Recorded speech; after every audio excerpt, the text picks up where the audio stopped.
Hi, boys and girls. Do you remember these question sticks? For this activity, you're going to get a buddy and you are going to buddy read.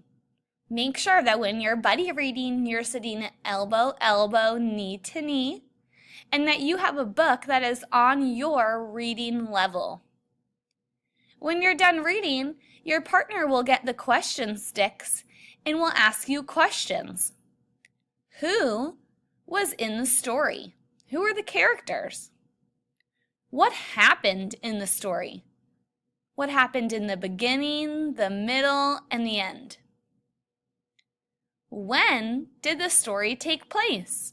Was it in the morning? Was it at nighttime? And where was the story? Where was the setting? Where were the characters? Make sure that you buddy read and then practice asking each other questions about the story.